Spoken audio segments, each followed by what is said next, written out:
Passons au grand 2 et déterminons les trajectoires possibles pour notre point M. Et ce qu'on va faire, c'est qu'on va essayer de trouver l'équation correspondant au mouvement du point M, et donc l'équation différentielle, et après il faudra les résoudre. Donc on va commencer par le point fictif, et puis pas point fictif, mais on va faire somme des forces égale MA, et on va utiliser donc ici le cas particulier, c'est qu'on n'a qu'une seule force F qui vaut la masse, donc fois l'accélération.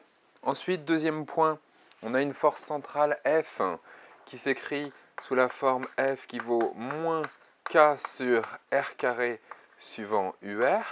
Et pour terminer, il faut utiliser la deuxième formule de Binet.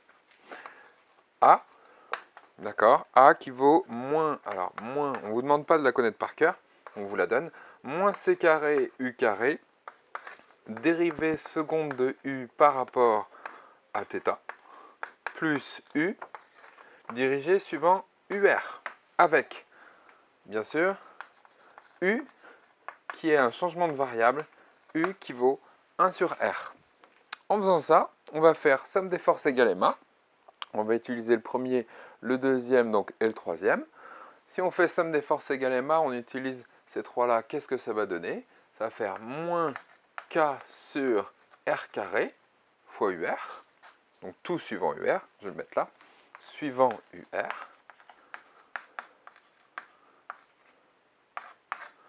Donc moins K sur R carré est égal à la masse fois l'accélération.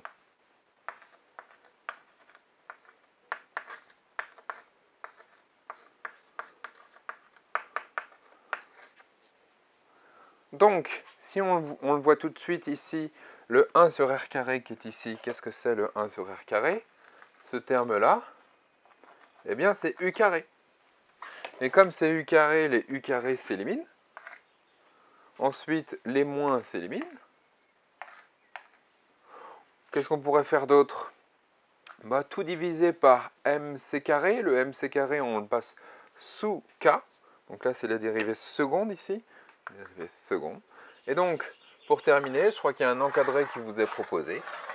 On va avoir donc la dérivée seconde de U par rapport à θ, plus U est égal à K sur MC carré. Et ça, c'est typique d'une équation différentielle que vous savez résoudre. D'accord? Alors, on va donner les solutions de cette équation différentielle. Les solutions, si on commence à résoudre cette équation différentielle, attention, on se méfie, c'est une équation différentielle vérifiée par θ. Donc ça nous fait U θ qui vaut A cosinus de oméga 0, mais oméga 0 c'est 1, oméga 0 t, mais ici c'est pas t, c'est θ, plus phi. Alors ici on va pas mettre phi, on va mettre θ0, d'accord? Et ce θ0 correspond au θ0 qu'il y a juste à côté sur le schéma, juste à droite. Plus la solution particulière qui est K sur MC carré. Alors on peut toujours s'arranger pour fixer, parce que c'est nous qui décidons de placer l'axe X sur l'orientation qu'on le souhaite. Donc on peut toujours bien placer notre axe X pour que θ0 soit égal à 0. Ça s'appelle l'axe polaire. Donc vous notez, on fixe ou on pose ou on décide de choisir θ0 est égal à 0, de telle sorte que l'axe X, si je fais mon petit dessin comme ça, de telle sorte que l'axe X corresponde à l'axe de mon ellipse. D'accord?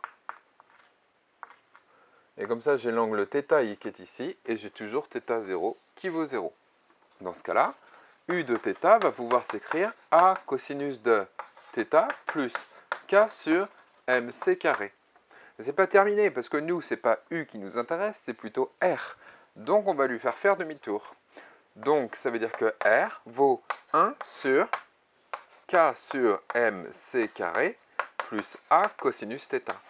Si on l'arrange un petit peu, on multiplie par MC carré sur K en haut et en bas.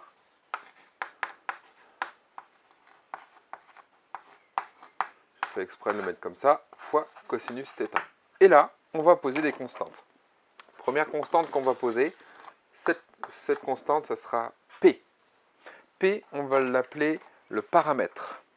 La deuxième constante, ce sera celle-ci. Et cette constante, on va l'appeler E. E, ça va s'appeler l'excentricité. Et dans E, il y a aussi P. Donc je vais le noter juste à côté, tout de même. On va avoir avec P qui vaut mc carré sur K et E qui vaut donc A fois P, eh bien on va avoir R qui vaut P sur 1 plus E cosinus θ. Et ça, ce R qui vaut 1 plus E cosinus θ, d'accord, c'est l'équation de la trajectoire de notre point M. C'est la trajectoire du point M en coordonnées polaires. D'accord? Donc ça, c'est l'équation soit d'une ellipse, ou d'un cercle, ou d'une hyperbole, ou d'une parabole. P le paramètre, E l'excentricité. Tout va jouer sur le E. Suivant la valeur de E, on peut avoir un cercle, une parabole, une hyperbole, une ellipse, et tous les mouvements possibles. D'accord? De toute façon, il y a un petit document juste après qui vous montre les différents mouvements possibles pour le point M en fonction de la valeur de E. Mais continuons. Continuons parce que sur le schéma juste en dessous, qu'est-ce que vous voyez apparaître? Vous avez, il s'agit de l'équation donc d'une conique en coordonnées polaires avec origine au foyer. Et donc vous avez bien sur le schéma en bas à gauche l'ellipse avec votre paramètre petit r et l'angle θ. Et sur la partie de droite, vous avez une hyperbole.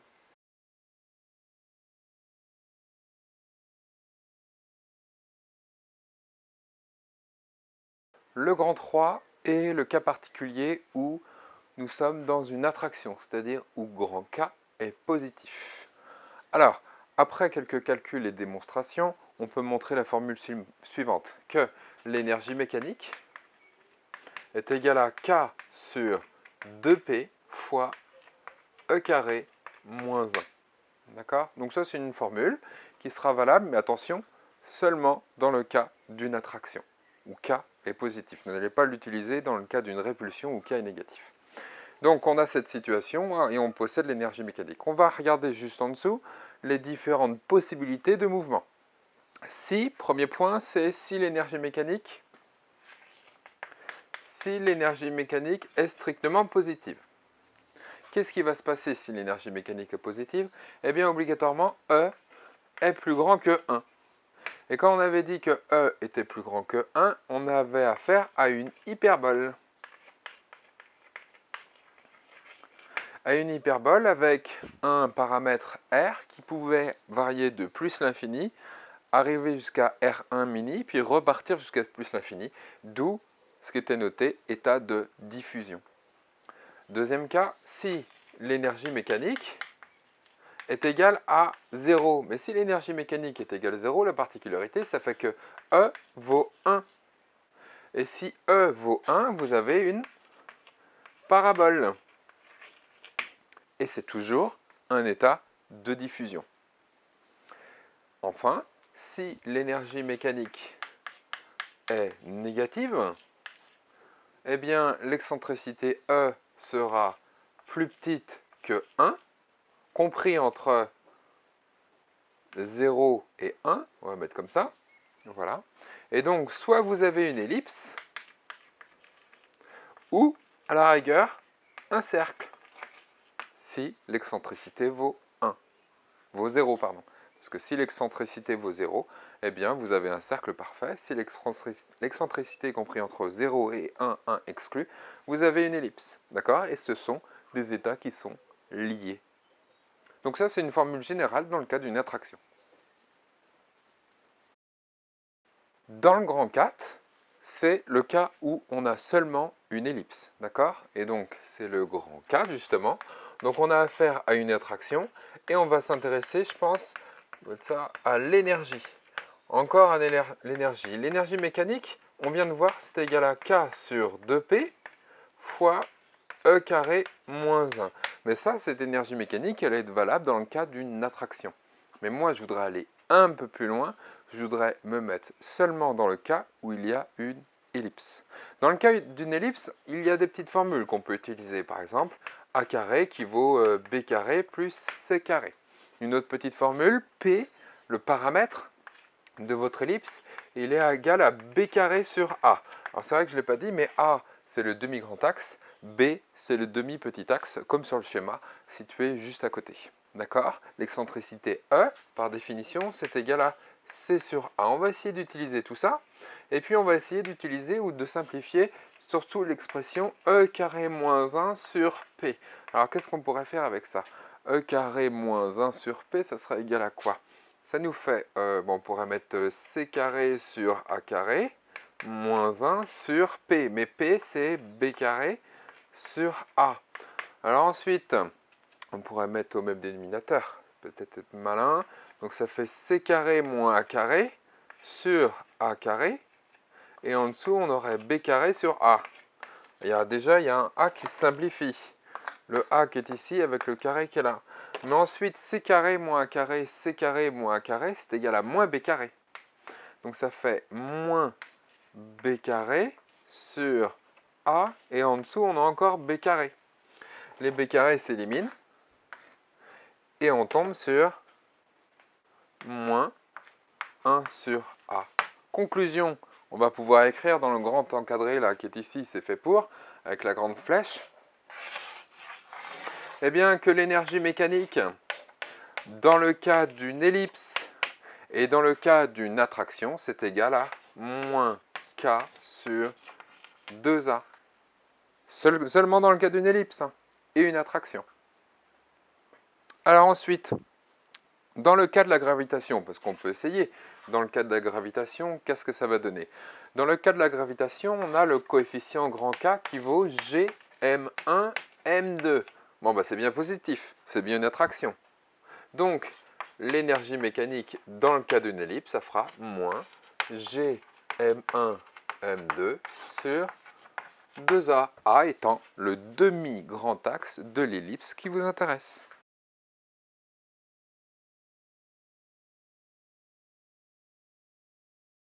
La relation entre la période t et le demi-grand axe petit a, vous la connaissez déjà, vous l'avez vu en terminale, c'est la loi de Kepler, t carré sur a au cube qui est égal à une constante. Mais nous, on va essayer de faire mieux, on va essayer de trouver et de prouver cette relation et de fabriquer ce qui s'appelle la loi de Kepler généralisée. On va commencer, on va faire la démonstration et puis on va tomber sur notre relation qu'on devra apprendre par cœur. Alors, on va commencer par la surface S. Que vaut la surface d'une ellipse? La surface d'une ellipse est pi fois A fois B. Vous connaissez la surface d'un cercle, c'est pi r carré, mais la surface d'une ellipse, pi fois A fois B, A étant le demi-grand axe, B le demi-petit axe. Ensuite, juste en dessous, la loi des airs. La loi des airs, elle nous raconte quoi? Que d de s est égal à c sur 2 fois dt. Qu'est-ce que ça veut dire? C'est pendant l'intervalle de temps dt, ou delta t, noté sur le schéma ici un petit peu plus en haut à droite, eh bien que la surface balayée par votre vecteur position aura toujours la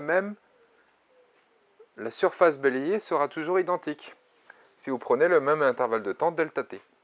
D'accord? Donc, ce qu'on peut faire maintenant, c'est, est-ce qu'on ne pourrait pas écrire et établir notre relation petit 2 qui dit que la surface S, ça sera égal à quoi? C sur 2, et cette surface S, moi je vais prendre sur une période t complète. Je vais faire tout le tour de mon ellipse. Donc, en combien de temps je fais tout le tour? On a une période t. Et la surface S qui sera ici, ça sera la surface de mon ellipse. Je crois que c'était la relation qui est notée, relation numéro 1.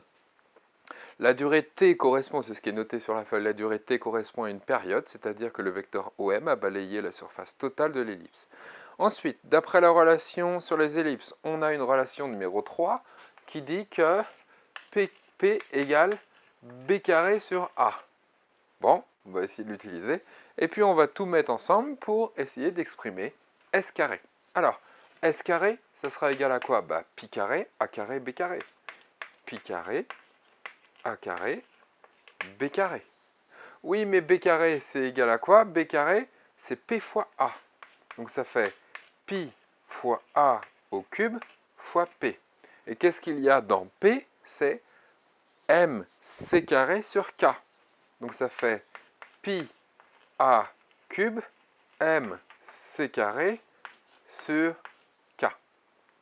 Ensuite, cette surface S, on l'avait noté juste ici, cette surface S carré, si on veut, S carré, ça sera égal à C carré sur 2 fois T carré. On va utiliser les deux, on va faire une petite accolade, on utilise les deux et on n'a plus qu'à identifier. D'où C carré sur 2 fois T carré égale pi A cube M C carré sur K. Les C carrés s'éliminent. On va le mettre un petit peu de la même façon. On va faire T carré sur A au cube. Et donc c'est la grande flèche qui vous est demandée ici, avec le grand encadré. On va avoir T carré sur A au cube qui sera égal à... Alors T carré sur A au cube. Ici, je n'ai pas oublié un 4. Si, là c'est 4. Comme ça. Donc 4 ici. Parce que quand on met au carré, 2 fois 2, ça fait 4. Donc 4 pi m, 4 pi carré. Il n'y a pas un carré? Si. Allez, encore une autre erreur. 4 pi carré. 4 pi carré m sur... Le a au cube, il est passé en dessous. Le 4, il est passé au-dessus. 4 pi carré m sur k. Voilà. Et ça, c'est la loi de Kepler généralisée. D'accord? Vous pouvez le noter ou c'est peut-être noté juste à côté, non? Donc ça, loi de Kepler généralisée, moi je vous conseille d'apprendre cette formule. Ça, c'est à connaître. Ensuite, on va se mettre dans le cas de la gravitation, justement. Dans le cas de la gravitation, qu'est-ce qui va se passer? On a grand K qui vaut G M1 M2. Bah dans ce cas-là, la relation, qu'est-ce que ça va donner? T carré sur A au cube qui vaut 4 pi carré. Alors ici, 4 pi carré M. Mais ici, mon point M, qu'est-ce que je suis en train d'étudier? C'est le point qui est sur le cercle. Donc je vais faire mon petit schéma qui est ici. En fait, j'ai mon point O. Mon point O, il est ici. J'ai mon point M qui est ici. Et ce point M, on va dire qu'il a une masse M1. Et puis ici, au point O, il y a une masse M2 qui attire le point M1. Donc ça fait 4 pi carré M1 sur G M1 M2. Les M1 s'éliminent. Ça fait 4 pi carré sur GM2. Donc ça, c'est seulement dans le cas de la gravitation. Mais on va encore aller plus loin. Et là, on va redémontrer la loi de Kepler. On va s'intéresser, alors je vais effacer ici, on va se mettre dans le cas du système solaire. Je vais refaire mon petit schéma ici, ce sera plus sympa. Dans le cas du système solaire, qu'est-ce qui va se passer?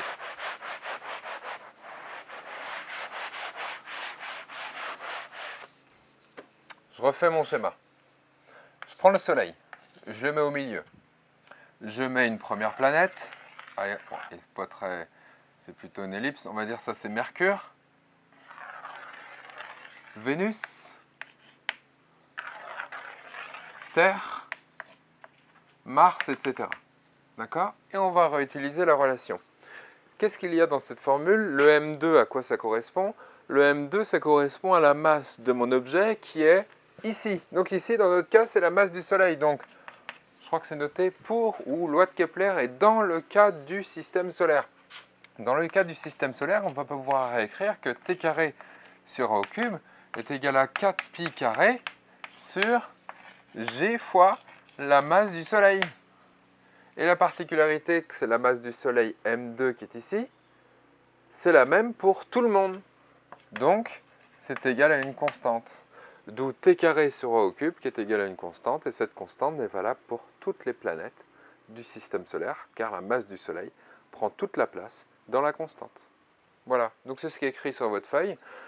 L'énoncé de la loi de Kepler en 1619, le carré de la période de révolution du mouvement elliptique des planètes autour du Soleil est proportionnel au cube du demi-grand axe.